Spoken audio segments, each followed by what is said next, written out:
Hola, la reflexión de hoy la he titulado Sexo, la visión de mujer y hombre. Que conste que no escribo esta reflexión para la gente joven, lo hago para las viejas generaciones, las nuevas son de otro cantar. Pero en este momento se me ocurre pensar en los animales. A ellos les guía solamente su instinto. Se supone que los humanos disponen de algo de raciocinio para reflexionar. El macho de cualquier especie solo piensa en reproducirse, mientras que la hembra en general no sabe lo que le pasa, pero es que las hormonas la han puesto en celo. Luego toda la responsabilidad de que su especie continúe adelante pasa por los machos, que siempre tienen las hormonas enchufadas. En los animales no hay lugar para la reflexión. El raciocinio está ausente.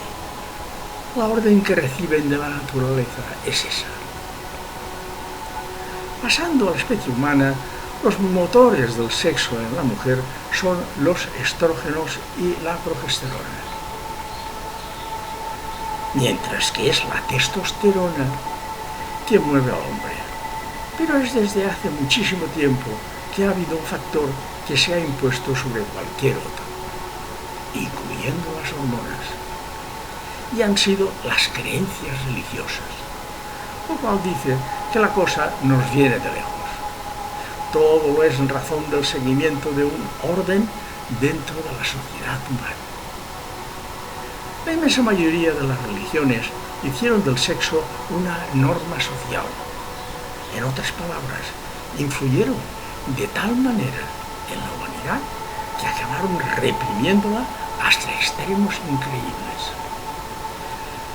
Y fue entonces cuando nació el concepto fidelidad, de tan contra natura que a partir de aquel momento el poder militar civil se alió con las religiones para que todo saliera como debiera, para ellos, claro.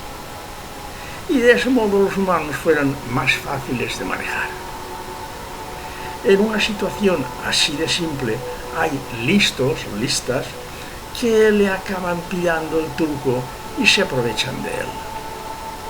Pero son los mínimos, aunque con el tiempo han ido aumentando. Mientras el hombre es cortoplacista en la cuestión sexual, ¿te acuerdas aquello de aquí te pillo, aquí te mato? La mujer piensa más en sus intereses y mira más a largo plazo. Aquí el problema es que la represión ha sido tan despiadada que siempre lo ha acabado pagando la parte que más tenía que perder, la mujer. ¿Recuerdas lo que quiere decir castración? Pues eso, si casi castrados fueron los hombres, imagínate a la mujer que no sabía que tenía un aparato genital que la naturaleza la había dotado para su placer. Mira hasta dónde llega la represión en la mujer, que el otro día me decía un amigo. Habiendo tenido amistad con una de ellas, cuyo contacto vía telemática era fluido y sincero, por encima de cualquier otra cosa, llega un momento en que aparece la cuestión. Y entonces ella le dice, he tenido muchas propuestas de otros, seguro que con más feeling que tú.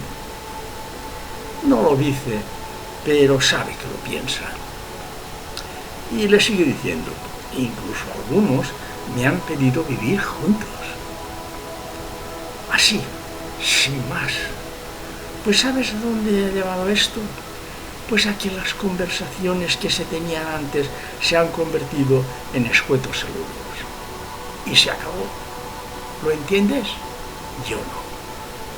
Se acabó el sentimiento, se acabó la amistad. Fuera el arraigo. Es evidente que las conversaciones no eran tan sinceras como él pensaba, porque ¿qué habría pasado si se hubiera explorado el tema de igual a igual? castillitos en el aire que impiden una vida sana, o falta de pragmatismo y sueños etéreos. No sé, tú verás. Definitivamente, en cuestiones de sexo, al menos a los mayores, el hombre y la mujer no son iguales. Y menos mal que las nuevas generaciones van a disfrutar de un mundo más justo para vivir y seguir creciendo, lejos de las religiones, aunque siempre habrá quien trate de impedirlo, ya sea por intereses o ideologías, porque los mayores ya los doy por perdidos. Maldita sea la época que me ha tocado vivir. Hasta la próxima reflexión.